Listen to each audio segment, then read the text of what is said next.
અમે તો ધમાલ કરવાના હતા તો અમને ઘરે ડિટેન કરવામાં આવે, અમને જવા દેવામાં નહીં આવે, અટકાવવામાં આવે.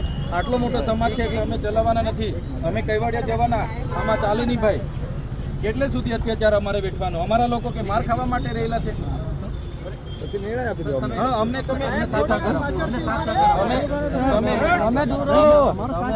તમે એફઆઈઆરમાં એસયુ સત્તા મંડળના જે સીઓ છે એમનું નામ નાખો, જ્યાં બનાવ બન્યા છે નોડલ અધિકારી અને જે એજન્સી સત્યમ કન્સ્ટ્રક્શનના માલિકનું નામ નાખો અને પછી તો જ અમે શાંત બેસીશું. અમારા કાર્યક્રમો ચાલુ રહેશે.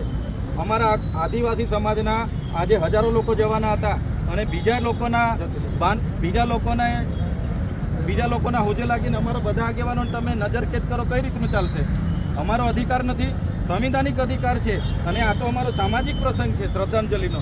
એમાં પણ તમે આવી રીતના તમારી તાનાશાહીનો ઉપયોગ કરો, કઈ રીતના ચાલશે? બિલકુલ ચલાવીએ નહીં અમે ત્યાં તો અલગ પણ ડેડિયાપાડા પણ આવવા નથી દેતા. ડેડિયાપાડા પણ અમારા લોકોને રોકવામાં આવે એટલે